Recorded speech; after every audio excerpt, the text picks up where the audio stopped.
I have 10 o'clock, so I want to be respectful of y'all's time. And we have a few people, people filtering in, but we'll get started. Jessica is not with us today. She is recovering from a double ear infection and bronchitis, and so she's convalescing at home, but she sends her regards. And so we have a few things to cover today, and then we're going to kind of open it up to the floor to talk about the national conference and takeaways from that people that attended had. But first off, let's make sure if want to make sure that she's here before I throw it to her or mention something. First off, I want to say a huge congratulations to Macon for winning the Great American Main Street Award. Woohoo! Emily, I searched you. That's what I was doing. You want to say a couple words? Yeah, I guess so. First, I want to say thanks to everybody who's sent us messages and participated on social media and just, shared the message about what's going on in Macon and in Georgia. So thank y'all for that. We felt super loved at the conference, and then also seeing everybody at home cheering us on. So thank y'all. But we're really excited to bring this award back to Georgia. I think the last time a Georgia community won this was about 2016. So it's been a minute. So really excited that we could do this for Georgia again. And we were just over the moon in Macon right now. So more things to come. And we're trying to leverage this and get the news out about Georgia being a great state for business. So thank y'all. Yay, we're so proud, and I'm extremely well deserved. I talked to Kathy, who's with National after everything, and it's like, yeah, when y'all submitted the application, it's like if they don't win, it's broken. The system's broken. And she's like, the system isn't broken. Everybody read the application and was wowed from day one. So congratulations, Macon. It's a huge accomplishment. And for everybody that doesn't know what the Great American Main Street Award is, the National Main Street Center awards 3 of those once a year at the conference. And so for Main Streets all across the United States. And so it's a really big deal. And so we're really, really proud, and it's extremely well deserved. So congratulations to Emily and her team and Macon. It's a wonderful place, as we all know from the last couple conferences back. So we're really excited. Other than that, I was going to throw it to Ellen real quick because she might have to hop off a little bit early to talk about MOUs to remind you that those are coming up. And so, Ellen, do you want to mention that? Yeah. Hey, everybody. So MOUs went out on May 1st. I'm sure everybody has kind of gotten a notification of some sort.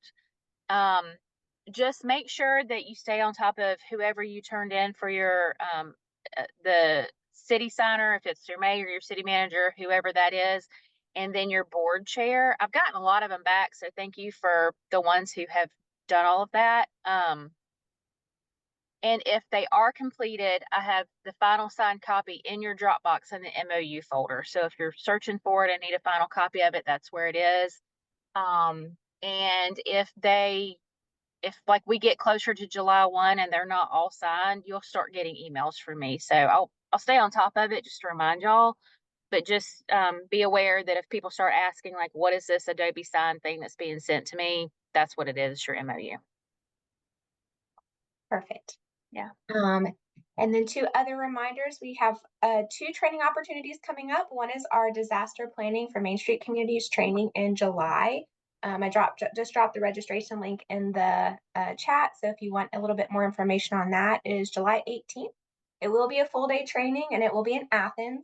And it's just going to cover everything from your role in emergency management when something might happen. We all hope that nothing major ever happens to us, but as I know, several people on this call have experienced certain things where they probably wish that they had a little bit more guidance in what their role was, or what, strategies were in place locally when a disaster strikes. And that can be everything from natural disaster to active shooter to train derailment. It can be a little bit of everything. So it seems one of those trainings that you would go to and hopefully you never have to learn or use the information you learn, but it's still extremely valuable because just in case something happens, you'll be very glad you did. So we're really excited to be partnering with several different other agencies to put this on, and Jessica will be leading it with the help of several others. And Jason Hartwell has had a little bit of a hand in the creation as well because of his background, his previous background. And so we're really excited. If you have any questions, feel free to reach out. but the blurb for the registration page kind of goes into a lot of it. And then we also have Mobilize Main Street coming up, which we're really excited about in the fall. It's going to be October 1st through 3rd, and we're going to be featuring Dahlonega, who was our last Great American Main Street winner in 2016, as Emily mentioned, Gainesville and Hartwell. Both Gainesville, Hartwell, and Dahlonega have been going gangbusters. Gainesville is all about housing, and we're really excited to feature them to kind of talk a little bit more about that. And Hartwell, Jason has just gone gangbusters with rural zone and business development and rehabs and just a lot of really neat stuff. So really excited to feature them this fall. Also going to be dropping that link in the chat. Look at me go. And that link has additional information as well. Our home base for that training will be Gainesville and their new Marriott downtown, which we're very excited for. So if you have any questions about that, please feel free to reach out. I think Ellen checked yesterday, we have about 10 spots left for Mobilize. And so if you're interested, I would encourage you to register now and don't put it off, because it is one that tends to fill up. And so we're really excited to do that. And if I haven't checked, but is any of our featured cities on the call today and would like to do a little bit of a shout out for themselves for Mobilize? I see Nicole. You want to say something? So there's drilling happening out my window. I don't know if you can hear it, but we're really excited to have everyone in downtown Gainesville. We have such an interesting setup with our development department, and I'm situated in tourism, but the whole gang's on board and excited to welcome you all to show you what's going on. So good times. Yay. Jason, you want to say something? Yeah, hey, we're just excited to have everyone come up. It's always a big deal in Hartwell when we get to see some folks from across the state. One of the things we're really excited about is our new fire station should be live, and we should hopefully maybe to get able to get a tour of that. We'll have to maybe take some cookies or something to the chief and the folks in the fire station. But we hope to give you a great tour of the downtown and maybe some of the surrounding things. And if we're really lucky, we can maybe get them to open up the dam or something like that and do an ooh and ah moment. I don't know. I can't promise that kind of stuff, but we'll call it a tease until next time. So thanks. Awesome. And I don't see Ariel or Skylar on the call from Dahlonega, but I know that they're very excited to feature Dahlonega too. It's been a second since we've been there as sort of a group to tour it. So we're really excited for them to show all the fun things that are happening there as well. So mark your calendars, register if you haven't yet, because it will fill up. And we want to make sure anybody that's interested and sees value in that is able to hop on with us and get to tour 3 amazing cities in Georgia. And then Emily, do you want to do a GDA update? Yeah, absolutely. So we are quickly approaching conference in Thomasville, Georgia. We're really excited to go to Thomasville and see April and Brandy and their team. They're doing some incredible work there. And we know that this will be a really wonderful experience for everybody. But related to conference, we still have education session proposals. We still have that open. So I know all of you are doing incredible work in every single one of your communities. So this is a great opportunity to share the work that you're doing or partner with another friend or neighbor to do a panel or something like that. So the deadline for education session proposals is tomorrow, and it's not that complicated of an application. So you totally have time to still do it before the deadline tomorrow. So please take a look at that and consider applying to present. It's a great opportunity, great way to get experience doing that and all those good things.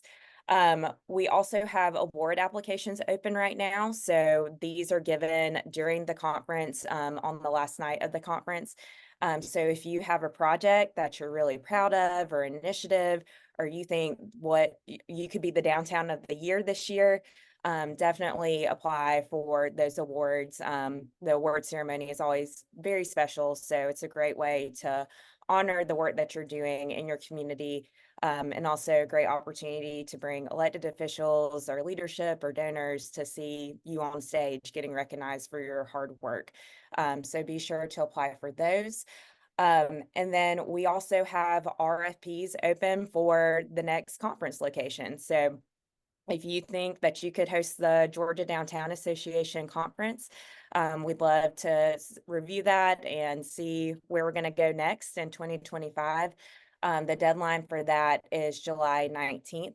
Also, if you have any questions about hosting the GDA conference or something like that, please feel free to reach out to me. Since we did it in Macon, I'm sure Valinda would be happy to talk to you as well. She did a wonderful job hosting the conference in Canton last year. So we're happy to share that experience and what it's like and what you need to be prepared for if that's something you're considering. And we do have CDP classes in June. So I think we still have some spots available for those. But you can go to the Georgia Downtown Association website to view all of that. So I'll put links in the chat directly so you can find all of those things. GDA board members, did I miss anything, or is there anything y'all would like to share? All right. Also, I'll say we're celebrating 25 years of GDA this year. So we are really excited to celebrate that at the annual conference. We're going to do some things to honor some of the founders, but also just celebrate our association making it to this milestone. So mark your calendars for the conference. It takes place in August. All the information, anything about Georgia Downtown Association is on our website. And all of our board members, it looks like, are on this call are involved. So please reach out to us because we're here to serve you if you have any questions about anything going on. So thanks. Emily, do you guys know when the conference registration will go live? Because I've gotten that question a couple of times. Yes, I don't have that date right off the top of my head, but it'll go live in June 3rd. June 3rd. Yeah, June. Thanks, Renee. Perfect. Yes. And I know the answer to this, but I want to kind of throw it out. Will there be trainings offered before the conference like there traditionally are? And what will those trainings be, perhaps? Yes, those will happen on Monday. I know we have historic preservation training and DDA training.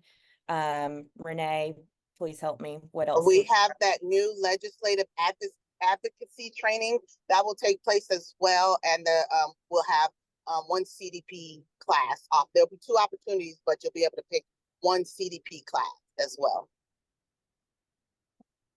Main Street 101 will also be offered. Main Street 101 too. Thanks, Ellen. And DDA 101 too, or no? Yes, DDA Basic and DDA Advanced. So there'll be 2 DDA opportunities as well. Mm-hmm. And remember, all the conference and all those trainings are great ways for your board to get their additional training hours that are required this year, those 2 hours. So don't forget about that. We'll be looking for it next assessment cycle. But another thing that can count as that is if you do a visit to another community to get inspired and help inspire your board. If they hop on this webinar, if you guys watch any of the recordings on our YouTube channel, doing other webinars through other agencies, there's a lot can count for both your training and their training. So if you have any questions, please feel free and reach out. But if you think it's going to be a valuable resource for you or your board, most likely will count. But when in doubt, just reach out and we're happy to answer the question. So cool. Yeah. And one other thing, we're almost done with our spring regional meetups. I believe our last one is tomorrow in St. Mary's, but thanks to everyone who's hosted those. They've been great. It's been a really wonderful opportunity to connect with everybody. And we'll be announcing the fall regional meetups soon as well. So, and also if you ever want to host one of those, Renee keeps a running list of people who are interested in that. So shoot her an email so she can, add you to the list of a potential site for a regional meetup. And again, sorry, Emily, I feel like I'm throwing you under the bus over and over again. I know that the board was throwing out some different ideas of maybe sessions that they're looking for the conference. You might want to say some of those off the top of your head, and the board at large on the call could say some stuff in case somebody on this call has some expertise in that and they hadn't thought about doing a session proposal, but maybe speaking it into the world would encourage them to write a proposal. Yeah, absolutely. I mean, we've done a survey with GDA to see what all of you are interested in. So, I mean, one thing just generally I'll say, if there's something that you're you feel like you can teach or you have a lesson to share, please do that. We definitely have interest in overall downtown revitalization strategy. Placemaking is one that's been requested a lot. Marketing and promotions are always very popular. So those are kind of the things that have been thrown out. We're also looking at pulling together some things related to different grants that Main Streets can take advantage of and that sort of thing as well. Perfect. Thank you. I promise I'm done with you. I promise.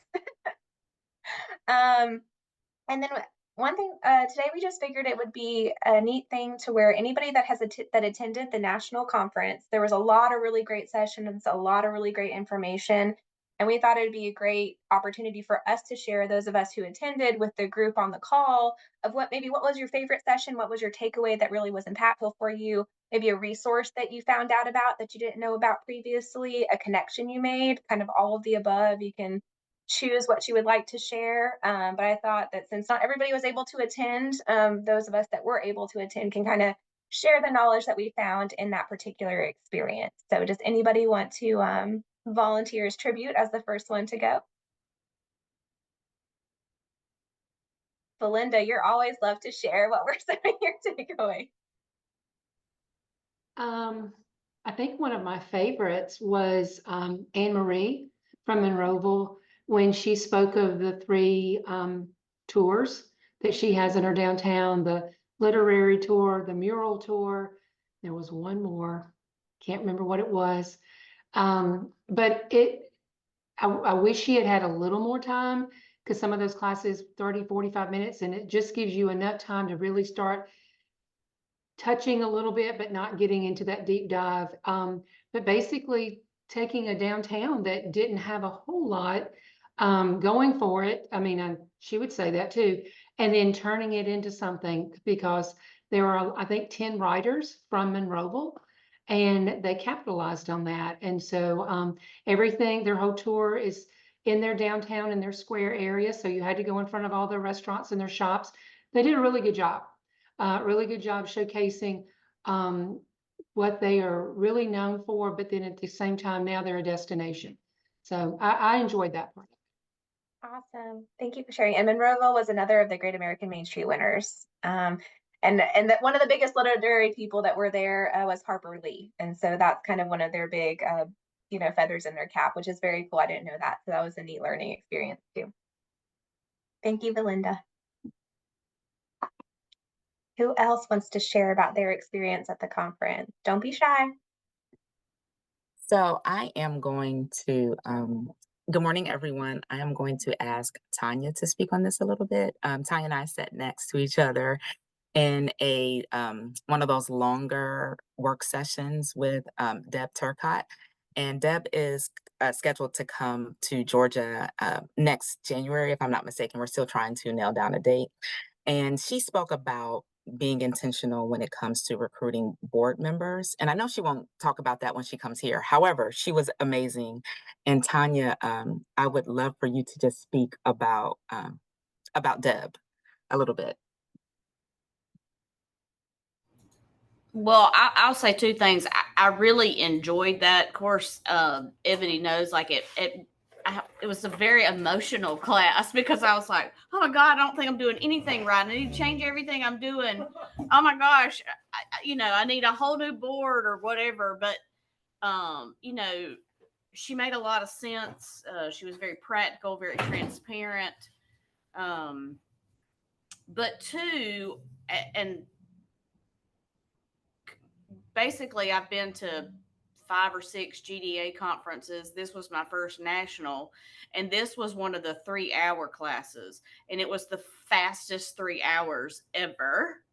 But it kind of made me think too, I think we even talked about this at the end of that class, is like when we have a deep dive, something we really need to dive deep into like that, if we've got 2 or 3 days of classes, maybe break it into 2 to 3 sessions every day, or one per day, to just kind of get more done. But Oriana Solutions, is that what the name of her business? I mean, they were just a wealth of of knowledge. And like I said, it was just real practical. Of course, like I said, it did make me question like everything that goes on in my board meeting, but yeah, it was really good. It was really good. And she was, I mean, she and her partner were awesome. And I think what I appreciated about her, when it comes to being in the roles that you all are in, sometimes it's hard to draw that line in the sand.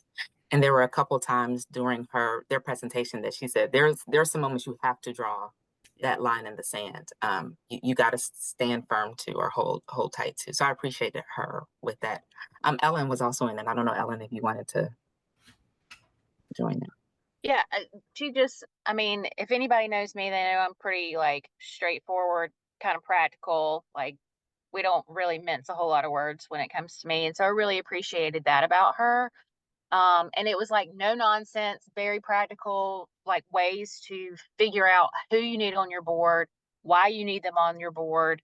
And it was like she even gave us like charts of ways to recruit people and like figuring out who you needed in there. So I thought that that was really an interesting way of going about it. Now I will say that there were a few things that didn't really jive with like national standards as far as like meeting links or how many times a year you meet. But she's just doing that because she doesn't want people to meet just for the sake of meeting and wasting everyone's time, which totally makes sense to me too.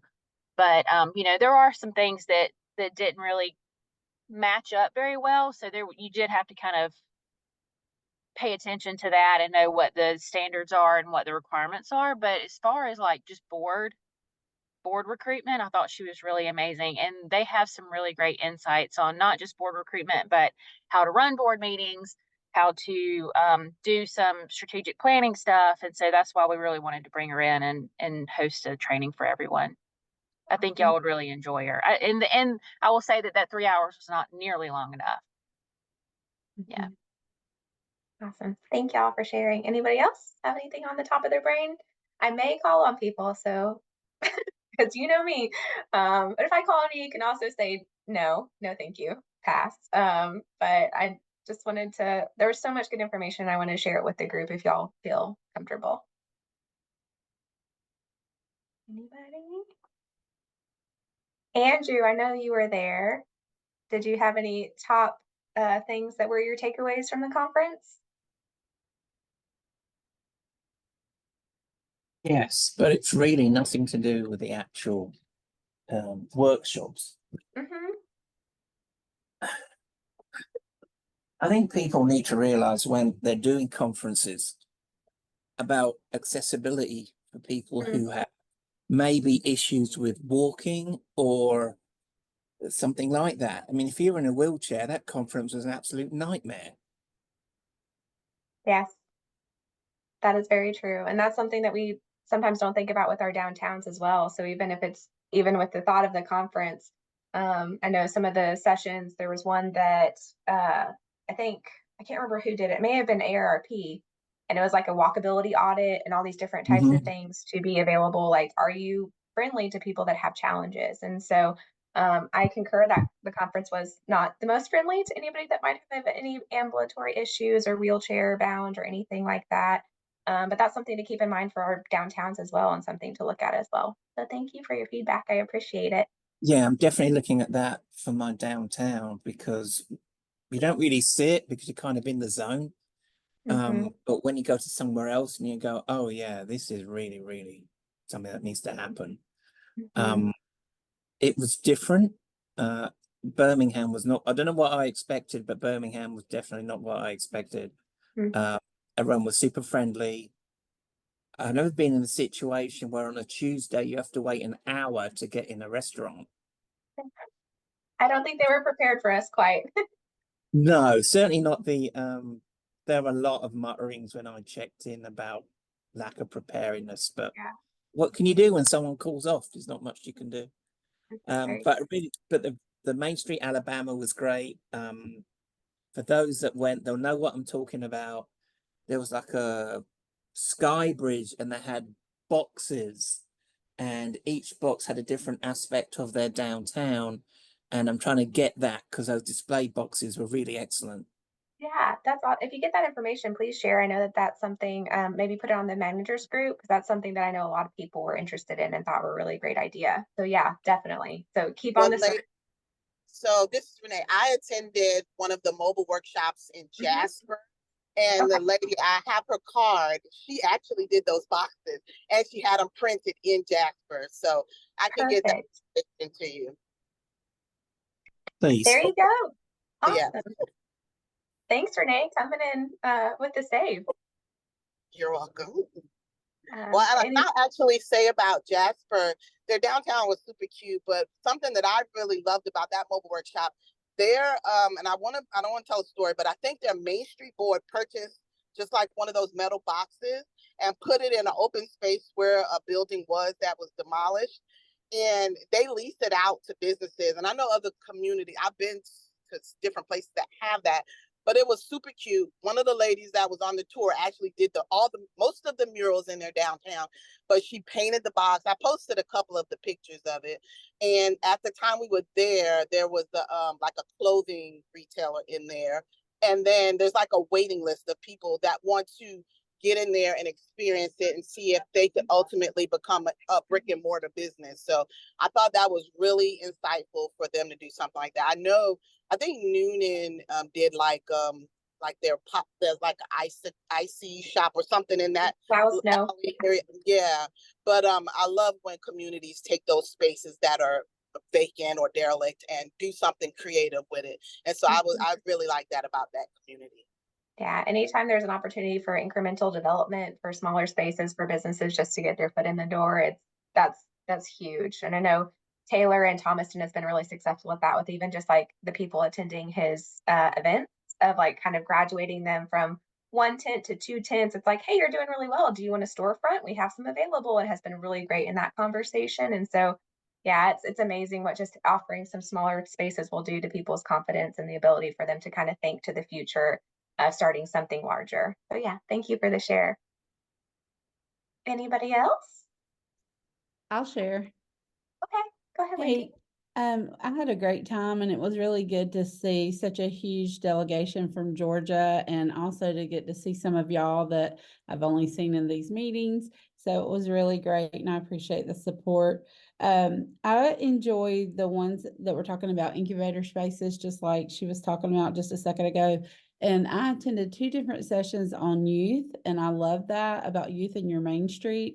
We have a junior city council that meets regularly in our high school. And so I go with a city council member and another member of the city and work with those students. So I really enjoyed seeing what other people are doing. And so I would love to connect with anybody else in Georgia that's doing that. And I'm thinking about maybe presenting or applying to present at the conference on that, because we have a really good connection with our high school, with even our city managers very heavily involved in it. And we're trying to use the youth to help program things to get them to stay in our little town. Because when we went through the RSVP process with Georgia, everybody kept saying there's nothing to do, there's nothing to do. So we've been creating and working hard to have things to do in our downtown. And it's been a lot of fun just seeing all that's happening here, and then to go and meet with all the other people, like-minded people, about how important Main Street is. That was awesome. And I would love to start an incubator somewhere in Lafayette. So we've got a couple places. I've been talking to some of the business owners, but I just enjoy these meetings and I learn so much from y'all every month. So thank y'all. Thank you for sharing. And Wendy is uniquely positioned to know what she's talking about, because she used to be a principal. So she is very well connected to the youth. And even I was on a Zoom call with her a couple weeks ago, and she had students from the high school that were doing a program that she helps manage come into City Hall. She's like, hold on, I have to let the students in. It's their last day before they are done for the year. So she's done a really great job at connecting to the youth. So that definitely, if you're thinking about it, don't hesitate, just submit a proposal. You never know. Bethany, I saw you unmute yourself before. I did. I will reiterate the incubator space. I was sitting in a session and it was a city, I think in Minnesota, and they had created 8 and then 10 by 10 boxes ultimately. And over the past 3 years of the 35 businesses that have gone into those incubator spaces, 19 have become brick and mortar. And so it was a huge number. And also in that session, they were talking about for every $100,000 that is invested in like rehabbing a business or something like that directly, it creates $80,000 of indirect spending within your community. And we have 3 businesses or 3 people right now in downtown Blackshear that are rehabbing storefronts and rehabbing businesses. And so to tell those people that what they're doing and the guy that's painting their walls is going to go to the restaurant and spend money or go to the grocery store, that kind of one of the realtors, she said, that just invigorates me, and it makes me feel good about what I'm doing. That number 2, if you didn't go to Helen's and eat the angel biscuits with that wheat butter, y'all just don't know what you were missing, because that was the most incredible thing I've ever had in my life. Also, this Chuck Finley guy that did the watercolor painting in the sessions he was amazing too. His name is Chuck Finley. He's out of Tennessee. See Finley Art if you'd like to see him. He was very cool. He's going to come down and do some paintings of our storefronts in Blackshear. I've already talked to him, and it was just fun. It's fun that Birmingham was great. Again, I will kind of reiterate what Andrew said. I don't know what I was expecting, but it exceeded my expectations. So anyway. Kenda, thank you, Bethany. Kenda, did you want to add something? I was going to call on you, so it's like you knew that it was your time to shine. Good morning. I too went on the mobile tour to Jasper and added to the Jasper economy. I went shopping, bought an outfit in a boutique. We arrived at a jewelry store. I had one of my rings cleaned, and I went inside of a cigar. Well, I guess it was a cigar room, and they had the humidor and a barbershop and a lounge. I guess it's a cigar lounge and a lounge area. It was amazing. I spoke with the owner. He actually gave me a couple of cigars and a t-shirt, and the incubator business was really nice. And I too attended the incubator training because that is something that Hampton wants to implement. But it was great. Again, a little convoluted to get around.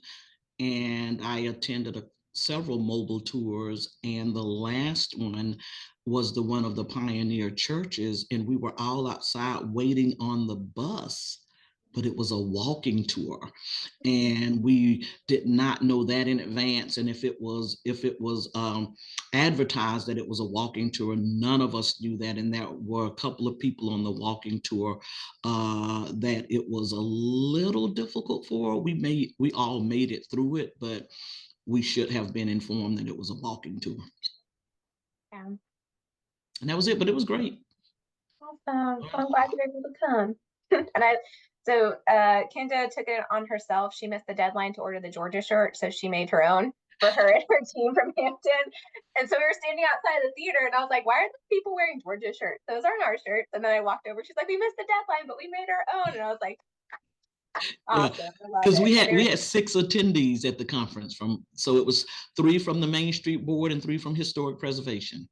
Awesome. Yeah. Wonderful. Yeah. Anybody else have anything to share? I still see several people that attended. Any? Let's see. Kelly, did you have any takeaways? We had a great time.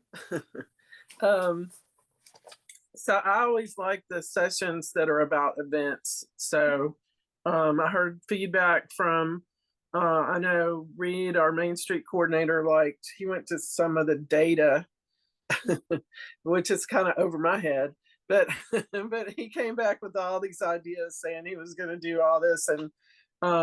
And then another person with us went to some session that was talking about loneliness since COVID, and they loved that one. Of course, the favorite thing to me is always just hanging out with everybody, meeting people. our favorite bar that we went to was called Found Objects and Puppet Theater. And it was this very, really cool, bizarre kind of place that looks like it should be in Little Five Points. Yeah. And so other than that, it was great. Awesome. I'm glad that you had fun. And yeah, I heard a lot of I was torn when the loneliness session happened. I was torn between that and they had another one on mental health on Main Street. And so I went to that one instead of the loneliness one, but I heard rave reviews. And it was actually put on by two coordinators from different I believe Indiana and Montana, maybe put it on, Andrea and Brianna. But I heard wonderful things about it, and I've asked everybody else to share. So I had two. So anybody else that attended, you can keep thinking, and I'll push like you don't have to be on the hot seat quite yet again. So one was the one that it was me and a couple other managers attended it from Georgia, was the mental health one, and it was really great. It was a panel. It had a manager, it had a professional therapist or counselor, and a professional in the field, like a business owner. And it was really, really wonderful. There was lots of kumbaya moments and a lot of like catharsis in it. And so one of the things that came out of that is a lot of managers, both the Georgia managers and the managers that were from throughout the United States, and there was like, we really want to see more of this to help. So we know that there's a lot of burnout. We know that there can be a lot of struggles because you're dealing with a lot of personalities locally.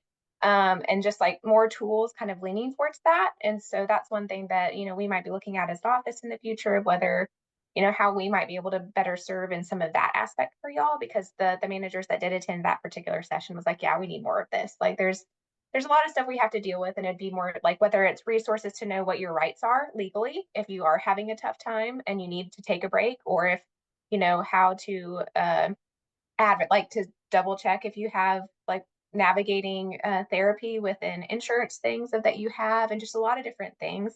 That was a lot more encompassing, plus just sort of like techniques and stuff. So that was really great. And then the other one, it was for our team goes early to the conference. So all of those that arrived Sunday, we had already been there since Friday. So we already were on fumes. But we were happy to see y'all. You gave us new energy. We saw you on Sunday.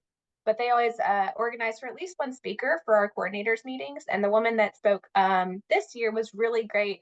She has multiple degrees in communication, and her specialty is communicating through the generations.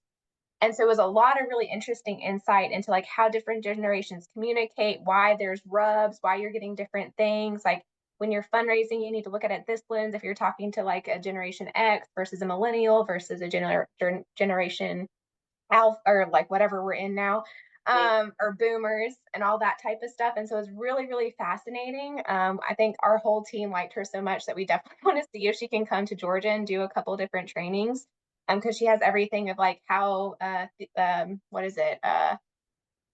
approaches to fundraising for different generations. Because a lot of us, are like probably have like identified or been targeting boomers, whether we knew it or not, as our main philosophy for fundraising. But how do you connect to those other generations? Because boomers are going to be fading out here soon, to volunteer recruitment, like, and targeting, and how to like kind of reach the people that you need to based on how things are changing within the generations and what they care about in their core.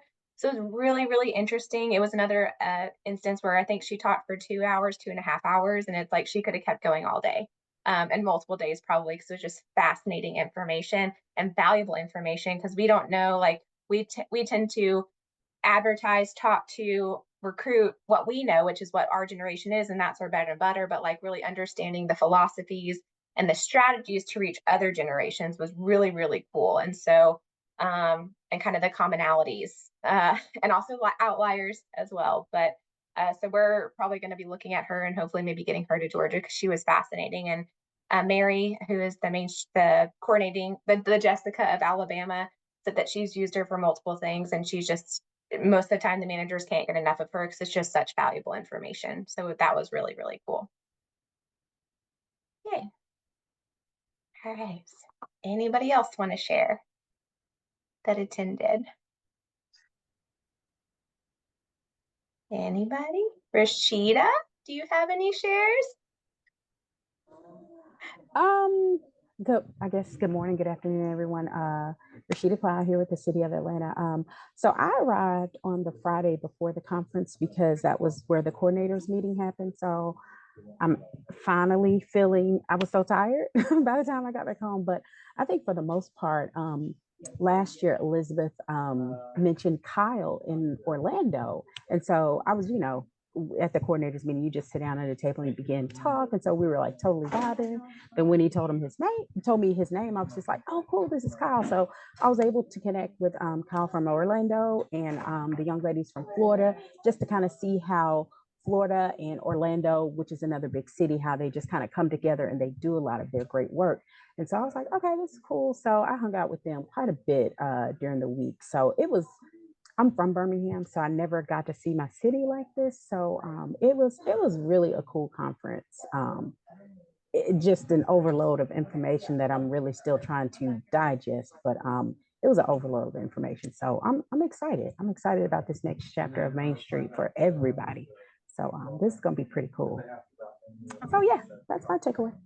Thank you for sharing, and thank you for I don't know, like letting me call on you, I guess.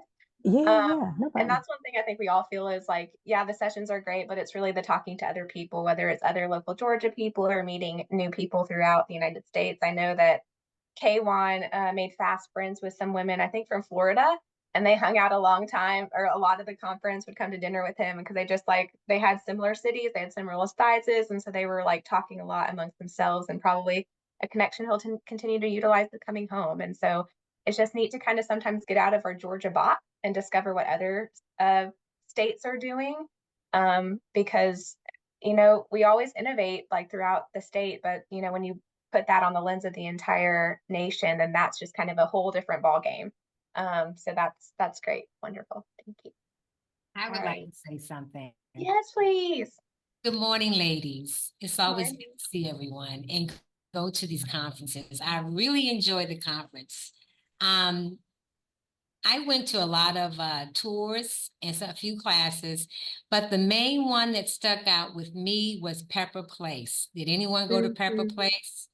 That was great. I love that how they took an old downtown area and revitalized it. And it was just absolutely gorgeous what they did in Pepper Place. I sat in a class with two sisters.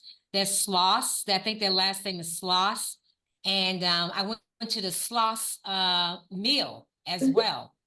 And that was great. And I made the connection with their father and how they own things and how they revitalize a certain area downtown.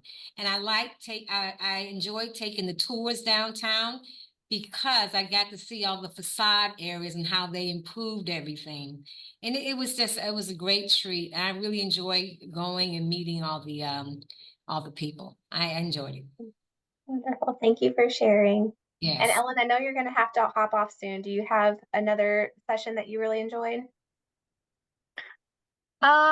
Well, I have to agree with Bethany that those angel biscuits were pretty dang amazing.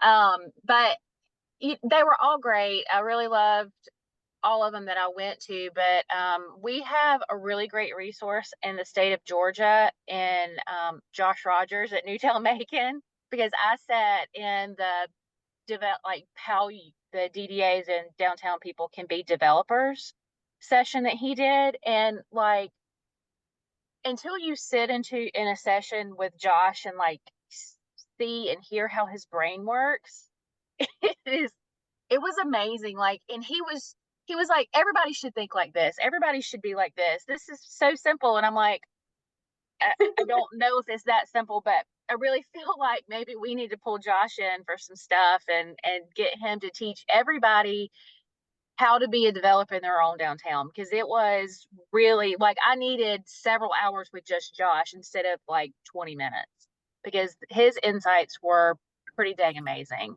And Get him from the GDA. yeah, like something, we need to do something. So he's great. And that was one of my bigger takeaways too, is it's just I need to sit down with Josh and really learn how his brain ticks. Mm-hmm. Yeah, I will second that. I mean, Josh is a really amazing person, just individual, leader, boss, all those things. But the way that he can use market forces to make revitalization happen is really He just incredible. gets it. He gets Yes. it. And I'm Yeah. like, I don't know that my brain works that way, but if I can sit and just absorb like what he's throwing out there, I think we would all be better for it. Well, yeah, I mean, and you absolutely can do it. I mean, that's the Mhm. thing that we do at Newtown is treat local Yeah. or teach local people how to do this. And a lot of it's through proformas and that sort of thing. Mhm. So yeah, I mean, I will volunteer him to do whatever, Good. but we're Good, good. always ready to share how we've done it, especially when it comes to real estate development. Yeah, no, he's amazing. So Awesome. Well, thank you for sharing. Appreciate you.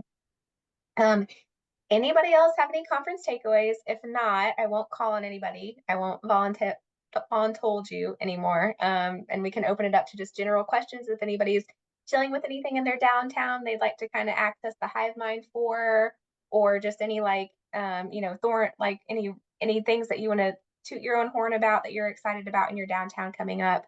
If there's no more conference shares, then we can kind of transition into that section of the call. Elizabeth, I'm Elisa from Villa Rica. Yeah, We're actually working on a downtown beautification project. The city hired a new landscaping company. So all the flower beds around the amphitheater and in our downtown area are being redone. Our Home Depot, of course, again, donated all our flowers for our brand new hanging baskets. We've got downtown in our planners, and so we've got that going on, and we've got a little small park sitting area that they're going to redo the edging and fix that up as well. It's right there by Main Street, but we've got that going on. But I do want to announce that I'm going to be retiring in July. Aw. This is nothing new. I've actually planned this for a while.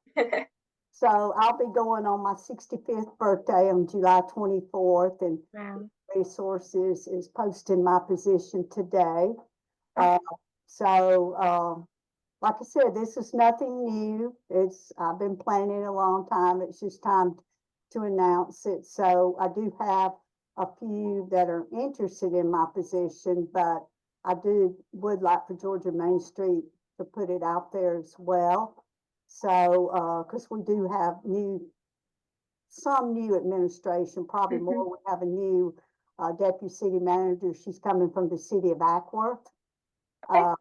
We have a new community development director that worked, I forgot where they worked. Anyway, we, got a lot of things going on here. So the beautification project, I wanted to announce that, and we're continuing on with our placemaking, a couple more murals. So just wanted to let you all know that I will be retiring in July. So, Awesome. Well, make sure to send us the job description so we can post it on the website and link it in our newsletter so we can get that out for you. Okay. Thank you. Awesome. And let us know I could probably guess who your contact is going to be, but if there's somebody else new and kind of the hierarchy that is going to be our point of contact once you leave, just let us know. Okay. Awesome. Thank you. And congratulations. That's huge. Thank you. Anybody else? I will brag on Emily one more time. I know her, and I know she's so tired of this. But it reminded me when Ellen was talking about Newtown, just how innovative Newtown is, and how good they are at telling their story. Y'all, we already have a huge mural in downtown Macon announcing the Gamza Award. And it was a partnership between Newtown and the Chamber, I believe, Emily. Yeah, it was Visit Macon who made it happen, and the chamber supported it. Yes, but just wanted to brag on Emily for getting it up so quick because it's only been a week since we had the press conference in Macon. But also just a reminder to everyone on the call, like, tell your story and brag on yourself. And if you get, Downtown of the Year, if you get your classic designation, if you get a GEMS designation, like, send out your press release, but also do something that's a more permanent fixture, of a mural so that people in the city can buy in and celebrate and see it. So just yay. Thanks. Thank you. I'm Yeah. not tired of hearing it. It's just, Yeah. it's really overwhelming just how amazing it is. So, I mean, I think it's also one of those things. Thank you to the Georgia Main Street team for all you've done to support us, especially helping us put together this application, all of those things. But I think it's definitely an inspiration that, you know, we need to bring this home to Georgia as often as we can. So, all of y'all are doing such incredible work. And I say, when I say it, I mean it, that Georgia has incredible main streets and everybody's doing wonderful things. So it's just a matter of telling your story a lot of the time. Yay. And I will say I attended the session. They always do a session of like prepare yourself to apply for GAMSA. So the current year's GAMSA winners present of kind of like a little bit about their story, but the process of applying. And Emily presented, but it was kind of like a group effort. But Emily mentioned that, and we saw it, that when they were declared a semifinalist, they didn't let people forget it because they got declared a semifinalist back in the fall. But if you go back and look at their social media, like it was like post after post of like, here, you know, like different. Haley again is like amazing, their social media person and their communications person, but they like never let anybody forget they were a semifinalist. And so by the point it was announced, there was such a buildup in general because there was so much hype around it. Because they never like, they're not like, yay, we're a semifinalist and posted it once and then kind of let it fade away. And then all of that type of stuff. It was a constant reminder that they were up for this major distinction. And so when it finally hit, kind of everybody was like waiting with bated breath.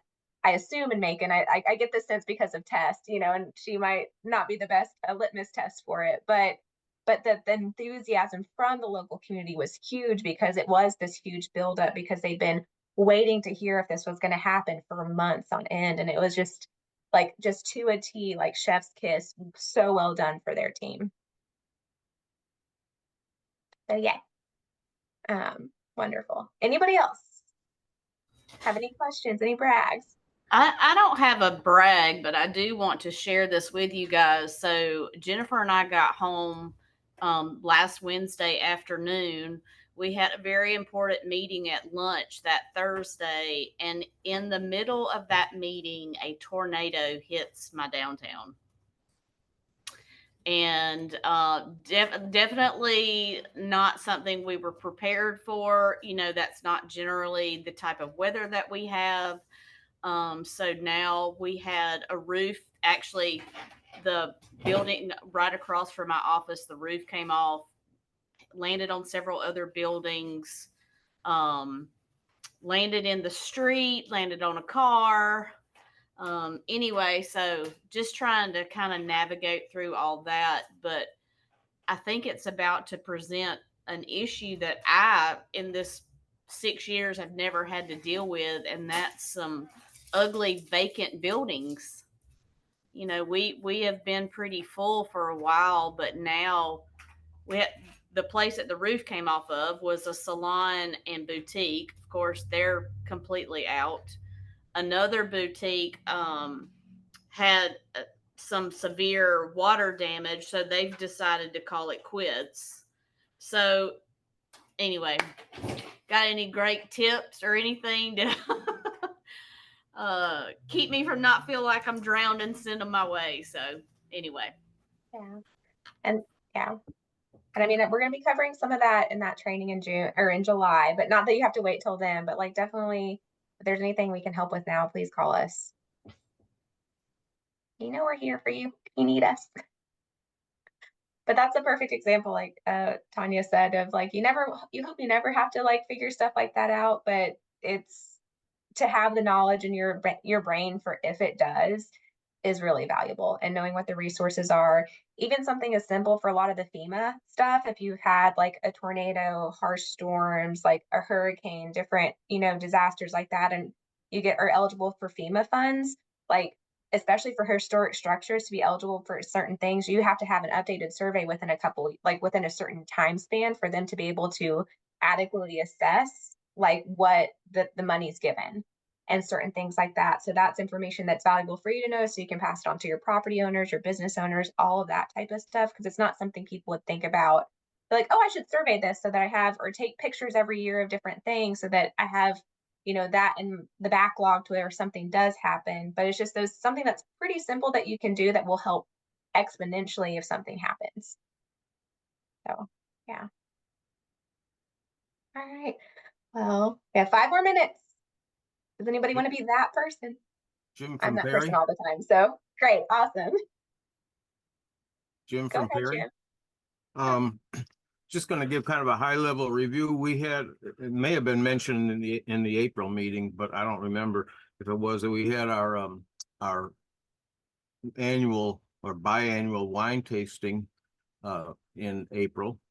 This is our Main Street #1 fundraising effort. And again, it was a success. We started this out about 10 years ago in hopes of selling 175 tickets, and sometimes it was a struggle. In the last 2 or 3 events we've had, we've sold out 500 tickets. And this year we tried something different. We created a VIP venue where we had kind of an enclosed patio area, and you could pay an extra amount of money to become a VIP participant. And we had food and places to sit and get out of the mainstream if you wanted to. And that started out 75 tickets. We sold them out fast and added 15 more to get to 90, and they sold out fast. So the VIP idea was a big hit. So this is something we'll continue, but we've done it every April and every October for the last few years. But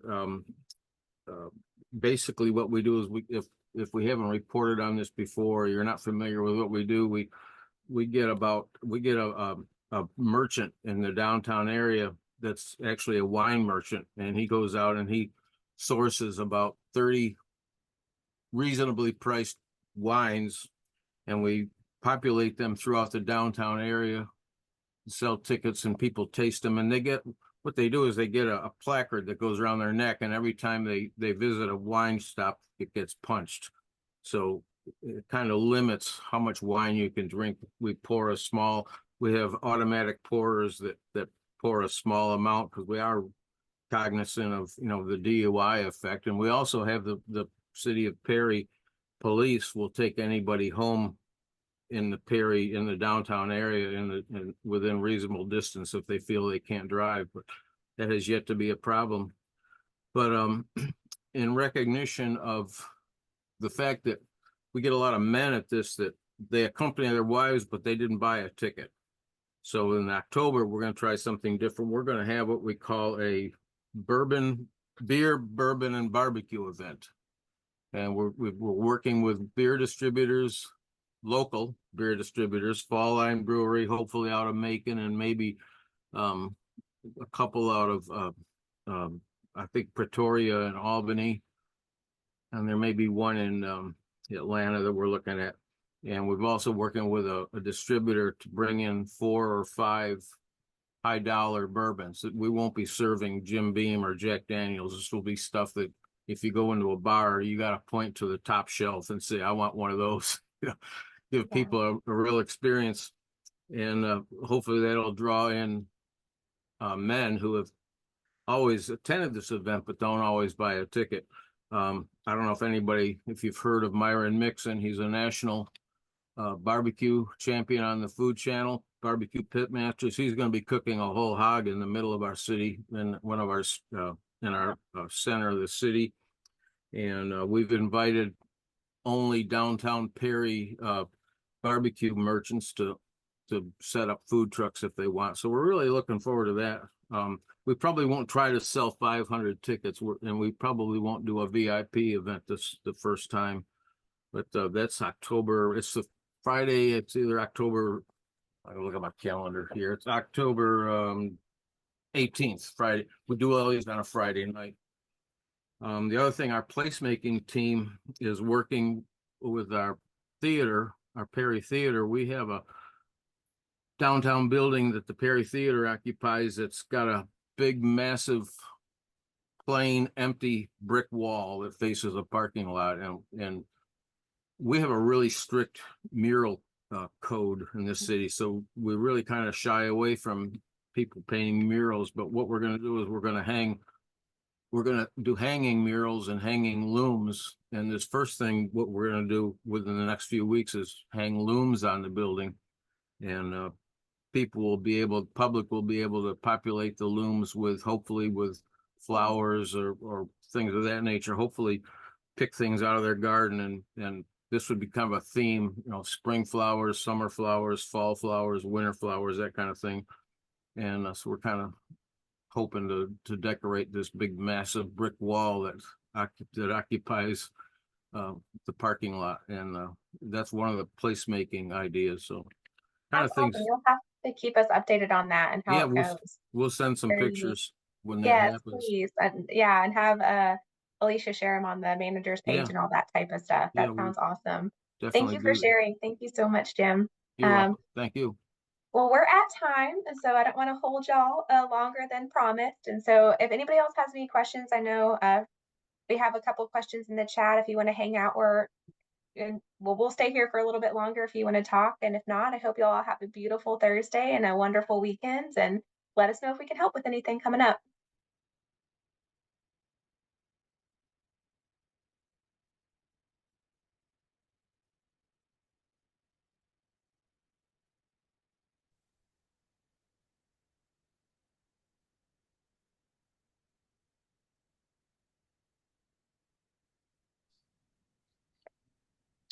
Hey, can you hear me? Oh. Elizabeth, can you hear Yeah. me? Yeah, I can. So I have my city manager and my board chair received copies of the MOU for their signature. I have not received anything. Okay. I'll let Ella know, and I'll have her check on her end to make sure. Okay, It's and correct. one question, I don't know if it was answered before we jumped on. So how many hours of training does the conference count for? The national conference? Yes. So it sort of varies.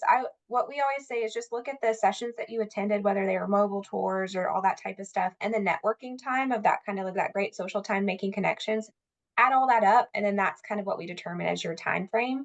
Okay. I would say on average, it's probably about, 15 to 20, depending on how active you were. Okay. Okay. So, but it's All kind right. of, it's individualized. Like we found that it's hard to kind of do like a strict number because some people go for a day and they count 30 hours and it's like, that's not how it works, Right. So it's kind of like a case by case basis. But if you just kind of look at what you attended, like the networking stuff, and just like, guesstimate the best of your ability, that's kind of what we look at. All right, fantastic. Thank you. No problem. Fernanda, I know that you had a question in the chat about the farmers market. You still here? You there? I don't. All right. I'm not sure if we're having technical difficulties, but we'll put that on pause. Anybody else? Oh, I don't see a mute on you though. I don't know if maybe something's with your speaker. How about we just hop on a phone call here a little bit later? Does that work?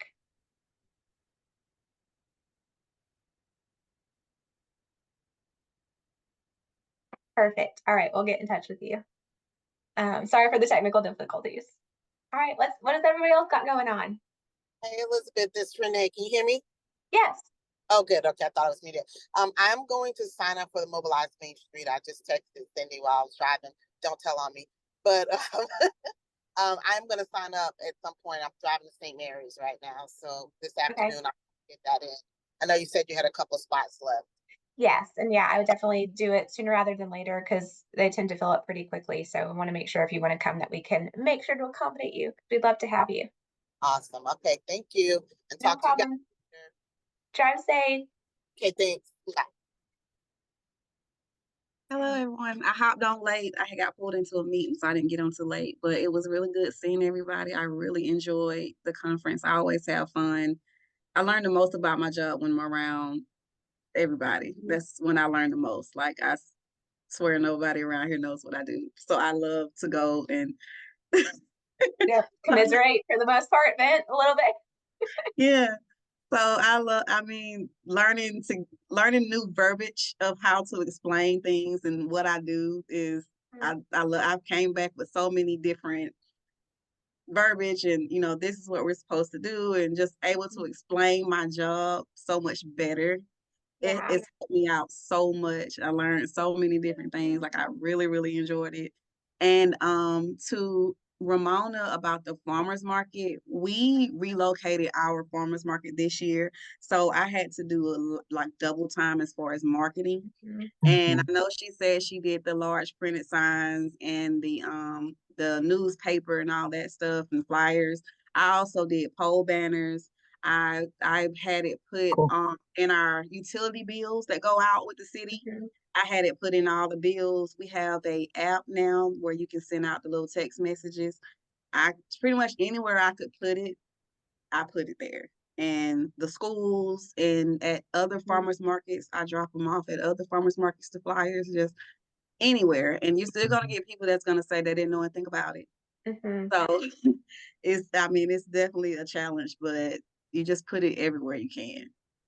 Yeah, and I loved Fernanda, I loved Ramona's feedback of the signs. That really is helpful because not only if it's near where it's being going to be put on, people kind of like start to recognize that's where it's going to be, and they're seeing it when they're driving by, and maybe having it a couple other places throughout the city that are sort of high touch. Libraries, churches are a great another place to do flyers because you typically get a completely different population that might not come to downtown as much.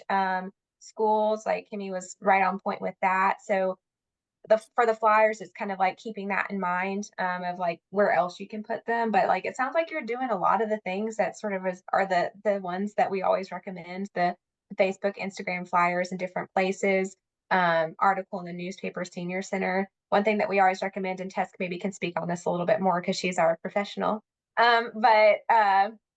We there's kind of a thing in marketing that it takes an average of 4 touches for somebody to even like remember something is happening. So that means it's like they might see it on Facebook, they might see a flyer, they might see a post, and they might see another flyer. Then there's a hope that they remember it's going to happen. And so it's sort of like just being persistent throughout the season if you're continually wanting to promote it and not letting it just fall by the wayside. Of just like it gets frustrating that like you feel like you have to do all these different things for people to see it and they still say they don't know. It's just because it takes the average person at least 4 times to see something continually for it to even like create a memory for them to follow up and think about doing that. So persevere, stay persistent, and that's the biggest thing. So Kimmy, before we lose you, I saw you from afar. I'm so sad we didn't get a chance to like truly catch up at the conference. So I miss you. And then secondly, whenever I work at any job at DCA, people still don't understand what we do. And so I always tell them that like I have a group of friends that used to call me Tommy from Martin because, Tommy had a job, but nobody knew what he did. So there you go. Just say I'm Tommy from Martin. Any other advice for Fernanda? I had a guy tell me in the grocery store the other day, "You have the easy job." I was like, come on over. Right. Come on over and I'll show you how easy my job is. Just because I'm smiling all day don't mean it was easy. Right. And I love the feedback that flyers with QR codes work great. Completely agree because you can have the stuff on the flyer, but if somebody can scan it, maybe go something to where they can save it as like a calendar thing for them to remember, or like opt in to getting reminders or something like that, like an email listserv of like signing up for reminders about farmers markets or special events. Like there's a lot of different things, or if there's any updates and updates on schedule, that type of thing directly to social media that's like putting towards that. There's a whole lot of variety that you can utilize that QR code, but QR code should be always utilized because they're so valuable and it's just easy way to get information out and adaptable information too, where it doesn't have to be static. And also making sure that other partners are pushing it, like whether it's the chamber or your health department, something like that too. QR codes are my favorite. These are up on every downtown business. So I have so many people that say, "I don't know what's going on downtown." You don't have an excuse. If you scan this, it's going to take you directly to my social media and you should know what's going on downtown. Like they're literally decals everywhere.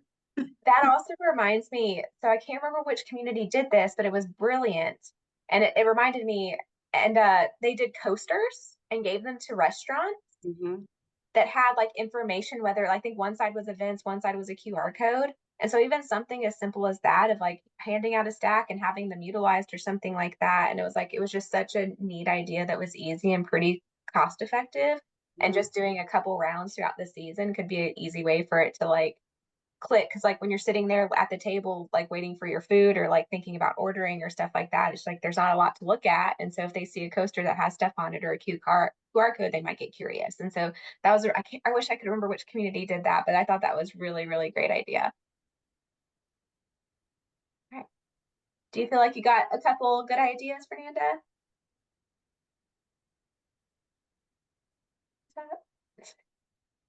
Maybe. We'll never know. If you feel like you need to talk about it a little more, just reach out and we're happy to talk. Okay. Awesome. All right. Anybody else have anything?